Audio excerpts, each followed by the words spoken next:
Los asuntos de salud, de bienestar emocional de las personas están directa e inevitablemente vinculados con los asuntos de salud y bienestar de la sociedad. Eso es algo que ya sabemos, porque la simple experiencia de salir a la calle y cómo volvemos de esa experiencia nos lo confirma.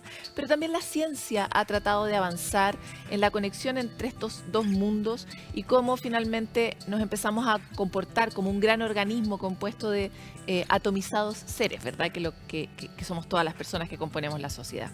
Hoy queremos hablar sobre cómo la sociedad puede ser un factor protector, cómo podemos utilizar ciertas tecnologías antiguas de los humanos en sus condiciones de seres sociales para cuidarnos y para sentirnos mejor también. Para eso hoy estamos con Agustín Ibáñez.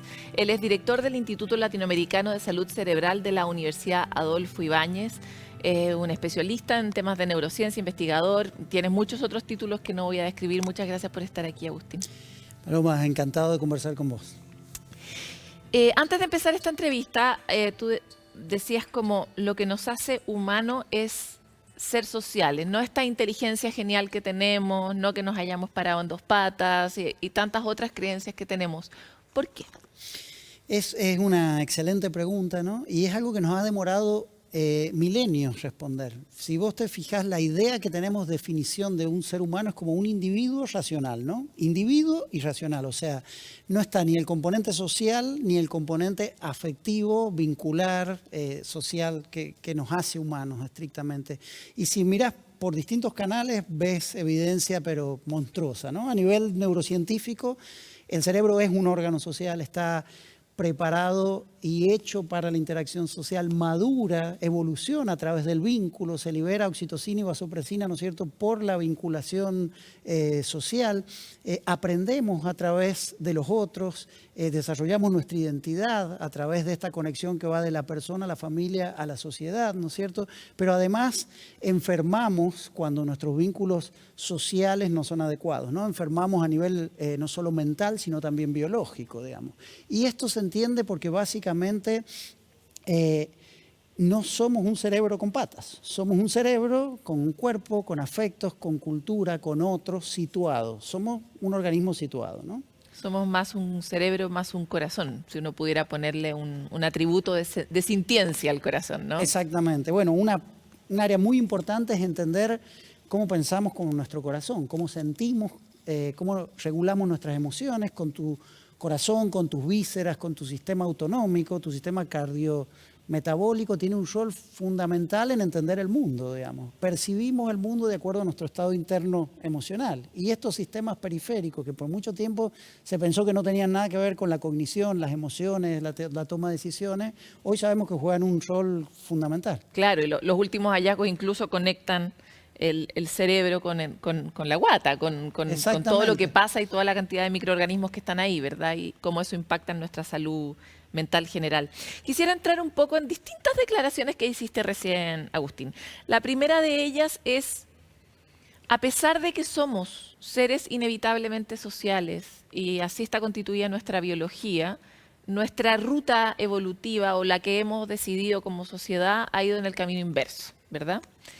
¿Cuál es la relación entre la tasa de enfermedad que tenemos hoy día y esa opción? Sí, a ver si te sigo bien en la pregunta, ¿no? Básicamente, un aspecto crucial que ha determinado nuestra resiliencia mental es la socialización y es algo que nuestra sociedad ha descuidado sistemáticamente, ¿no? Por un lado, los cambios en la estructura de la familia, ¿no? Cómo esto ha influido notoriamente, sobre todo a las personas que viven en las ciudades, que tienden a vivir solas, el trabajo centrado en el individuo, el énfasis en las capacidades puramente cognitivas, típicamente asociadas al género masculino, ¿no? Como la inteligencia, la decisión, en lugar de las emociones, de la regulación emocional, del empoderar las voces de los otros, algo que ha influido en la economía, en el liderazgo, pero que influye hoy en la salud. El padecimiento emocional, el padecimiento social no tiene nombre en la medicina, pero genera una gran cantidad de trastornos mentales y cerebrales. Y creo que la pandemia ha sido fundamental para entender la importancia de la naturaleza social que nos constituye, ¿no? O sea, gracias a la pandemia hemos aprendido que hay un montón de conexiones que no veíamos entre la educación y el trabajo, los vínculos familiares, la regulación emocional, la socialización, ¿no es cierto? Y un montón de cosas que pensábamos que eran independientes de ellas, ¿no? Eso es interesante porque para ti finalmente la pandemia debe haber sido como el experimento más masivo, más perfecto que jamás hayas podido diseñar. De pronto pudiste ver en términos muy concretos cosas que ya venías aventurando en tus líneas de investigación. ¿Cuáles son para ti hoy día certezas totales que te ayudó a mirar la pandemia y que tal vez nos podrían ayudar a encontrar soluciones a futuro sobre cómo vivimos? Excelente pregunta. Bueno, hemos aprendido, creo, muchísimo y estamos aprendiendo porque la pospandemia ha dejado huellas muy largas, ¿no? Pero muchísimas cosas. Primero que nada, respecto a la prosocialidad, ¿no? Hemos hecho estudios. ¿Qué es la prosocialidad? Por favor, dinos eso. Perdón, sí, la prosocialidad es una palabra que refiere a un conjunto de habilidades que tenemos las personas para apoyarnos entre nosotros, ¿no? Como la empatía, como la decisión cooperativa o colectiva, la capacidad de ponerse en el lugar del otro, ¿no es cierto? Entender, por ejemplo, nosotros ahora estamos conversando, implícita y inconscientemente estamos tratando de entender al otro, de imaginarnos qué está pensando. Estas son habilidades sociales. Solidarizando con los del público que ojalá nos estén entendiendo. Exactamente. Esta capacidad de ponerse en la piel del otro es crucial.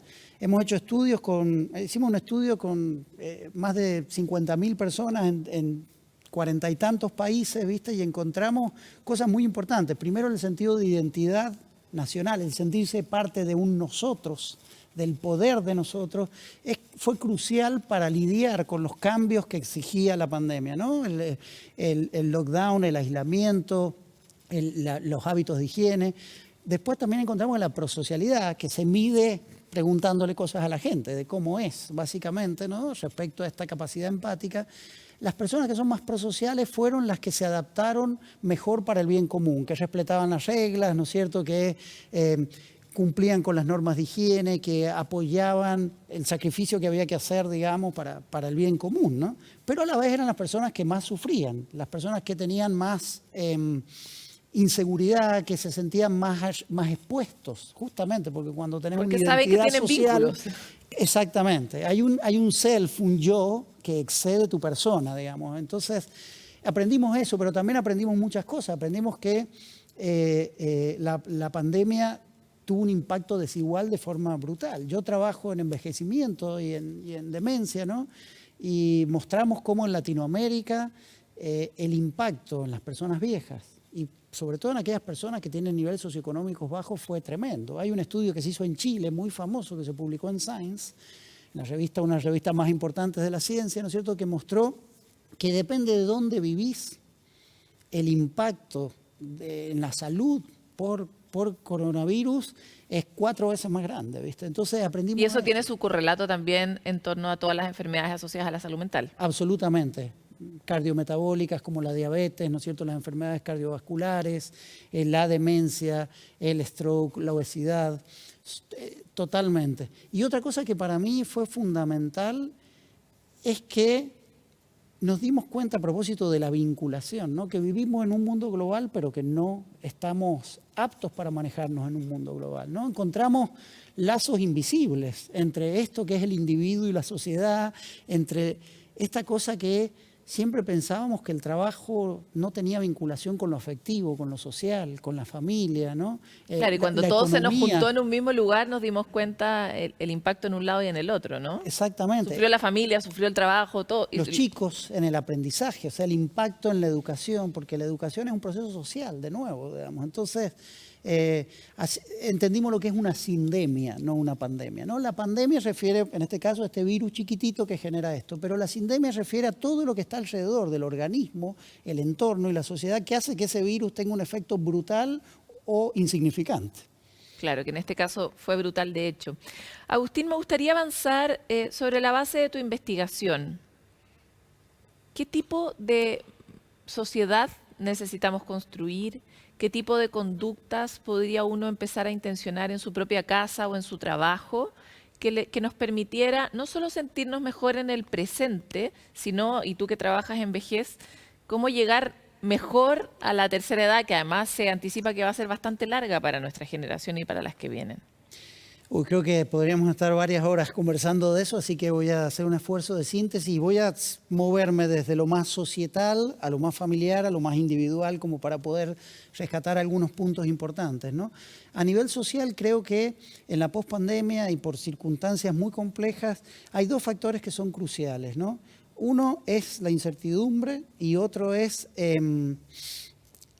la individualidad. Son dos cosas que nuestro cerebro está preparado para anticipar continuamente lo que va a pasar y la incertidumbre nos hace mal, nos genera estrés, nos genera alostasis, una especie de respuesta anómala anticipando lo que va a pasar. ¿Qué es la alostasis? La alostasis es una adaptación inadecuada a cambios ambientales. Por ejemplo, en la pandemia todos nos tuvimos que adaptar, ¿viste? Tuvimos que cambiar nuestros hábitos y muchos lo hicimos bien, otros lo hicimos mal, pero lo importante es que uno tiene que hacer un esfuerzo grande, cognitivo, metabólico, de carga metabólica real para poder adaptarse a todo esto. Pero estos cambios a las demandas ambientales, cuando se sostienen en el tiempo, empiezan a ser malos. Empezamos a anticipar aspectos negativos del entorno, empezamos a tener más miedo y tu cuerpo... Espérate, ¿y esa respuesta es alostática? Exacto, lo que se llama carga alostática es esta respuesta atípica a las demandas ambientales, que no solo es una respuesta al entorno, es una respuesta biológica también. Tu organismo empieza a generar, digamos, cambio en tu sistema autonómico, cardiovascular, y si se sostiene... Y empiezas a estar preocupado todo el tiempo, perseguido todo el tiempo con el alcohol gel. De forma sistemática, y eso genera cambios al nivel incluso de biomarcadores, en tu cuerpo, ¿viste? Tenés más propensibilidad a desarrollar cáncer, enfermedades cardiovasculares, demencia, cuadros psiquiátricos, digamos. Entonces, esta alostasis a nivel global, ¿no es cierto?, nos está impactando a nivel individual y a nivel de incertidumbre. Por eso a nivel global creo que tenemos que aprender a desarrollar empatía y cooperación. No solo empatía, la empatía a veces está muy sobrevalorada, ¿no? La empatía puede ser un promotor de la agresividad cuando tenés un exogrupo, alguien que no es de tu propio grupo. Entonces tenemos que desarrollar la cooperación, la compasión, la regulación emocional, en un mundo donde se vuelve cada vez con mayor incertidumbre y en 3 años nos cambió la perspectiva futuro de una forma tremenda, ¿no? A nivel familiar, creo que es fundamental entender el rol que tienen los vínculos con los cambios en los roles de género, en los roles de los abuelos, de los chicos, con la tecnología. Es decir, si no promovemos nuestra intrínseca naturaleza social y no le damos un espacio en la familia, en los vínculos intergeneracionales, en nuestro trabajo, es muy probable que generemos mucho más alostasis. Ahora que hablamos de este término alostasis, lo podemos usar de una forma simple para entender lo que no queremos. Lo que no queremos. Alostasis es the enemy. Y a nivel individual, es súper importante entender cómo la biología no está separado de lo social, digamos. Nuestros departamentos académicos, nosotros los académicos nos hemos encargado de separar estas cosas porque tenemos objetos de estudio. Entonces, la sociedad completa, también a ti te tienen en el de científico, a mí me tienen de periodista. Exactamente, exactamente. Y esto es una cosa que está cambiando progresivamente en nuestra sociedad, es la interdisciplina, la transdisciplina, y que ya no sos periodista o no sos científico. Tenés que a lo largo de tu vida estudiar distintas cosas e integrar conocimientos, ¿no? Así como la sindemia nos enseñó estas conexiones entre cosas que parecían aisladas, tenemos que desarrollar una visión mucho más holística, más conectada de los fenómenos. Entonces, a nivel individual, esta conexión entre biología, salud mental y fenómenos sociales es crucial, es fundamental. Las personas que se perciben solas, estén o no solas, ¿no es cierto?, tienen mucho más riesgo de reaccionar, de tener respuestas alostáticas atípicas. ¿Qué significa esto? Que van a desarrollar... Espérate, ¿podemos hacer un énfasis en las personas que se perciben solas? Sí. Esto significa que no es lo mismo una persona que de hecho está solo, que no tiene vínculos, ¿no es cierto?, pero que está bien porque, no sé... No se siente solo. Se identifica con su nación, con su pareja, con su hija, su hijo, su padre, se siente parte de algo, ¿no? Esa persona no tiene soledad percibida. Otra persona puede estar rodeada de gente, pero tiene Y niveles de sentirse sola. estrés. Nos pasa mucho. Nos pasa a todos, exactamente. Súper estresado, incomprendido, no se siente parte de algo a pesar de estar rodeada. Esa persona sí tiene soledad percibida. La soledad percibida, la que se siente por adentro, independientemente de cuántas personas hay a tu alrededor, es un factor de riesgo cardiovascular, es un factor de cáncer, es un factor de demencia, es un factor muy fuerte de trastornos mentales. Por lo tanto, una forma de prevenir cualquiera de estas otras cosas es preocuparse de no sentirse solo. Sí, lo cual hay que tener cuidado, porque justamente el no sentirse solo no funciona rodeándote de gente, funciona desarrollando vínculos duraderos. Y autoconciencia, ¿no? Autoconciencia, autorregulación emocional. Yo he sido una persona que de chico tuvo problemas de conducta severos, tuve déficit. Es evidente. Evidente, lo sé. Sigo trabajando en ello. Qué bueno, qué bueno. No, pero tuve déficit atencional, era un poco antisocial y la pasé muy mal.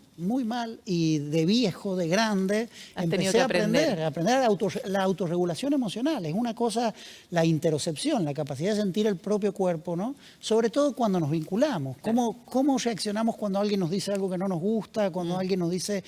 Ese proceso de autorregulación es fundamental para tu salud mental. No lo enseñamos en las escuelas, no lo enseñamos en las universidades. Para allá iba mi última pregunta, porque ya tengo que empezar a cerrar. Recuerdo una cita de un entrevistado anterior, que fue justamente Daniel Goleman, y nos decía, tenemos que empezar a enseñar a ser amable. Eso así de sencillito, como... sea amable a los niños en el colegio. Tú decías la compasión. ¿Qué otros valores o qué otras habilidades en este caso son valiosas para prevenir? Claro, la empatía, la toma de decisiones sociales, la capacidad de cooperar, ¿no? Y también la capacidad de conectar con los aspectos emocionales. Insisto que ese es un aspecto... Con los propios y con los ajenos. Con los propios y con los ajenos. Básicamente, uno entiende los estados emocionales de los otros porque resuenan en tu cuerpo, resuenan en tus experiencias corporales, afectivas que has tenido a lo largo de tu vida. Y hay gente que no necesariamente las tiene o no tiene esa habilidad y por lo tanto hay que aprenderla tardíamente, nunca tarde. Hay que aprenderla en los niños, hay que aprenderla en la familia, hay que aprenderla en las compañías. No entendemos que la economía hoy no es una economía de la materia, ¿no? Como lo fue hace mucho tiempo atrás, no es ni siquiera una economía pura del conocimiento. Es una economía basada en los que nos permite la creatividad, el desarrollar proyectos en conjuntos, en empoderar a otros, en transferir conocimiento humano. O sea, cosas que nos hacen intrínsecamente humanos. ¿Qué apellido le pondrías a esa economía que necesitamos? Diría que es una economía de la intersubjetividad, de lo que nos hace intrínsecamente humanos. Hoy en día, con la automatización, ¿no es cierto?, y con el desarrollo de las máquinas, lo que va a tener valor agregado, lo que va a hacer una diferencia, ¿no es cierto?, no es tu capacidad de cómputo, tu inteligencia, va a ser cómo autorregulas tus emociones, cuán creativo sos, cómo aprendes a trabajar en equipos, cómo te coordinás con otras personas. Cómo te adaptas y disminuyes la alostasis. Cómo disminuyes la alostasis, cómo te volvés resiliente, ¿no es cierto? Cómo creás motivación y horizontes en común. Totalmente. Agustín, te tengo que despedir, pero te agradezco mucho que hayas estado aquí en Sanamente. Seguiremos de cerca todas tus investigaciones. Un placer conversar, como siempre. Qué interesante, ¿no?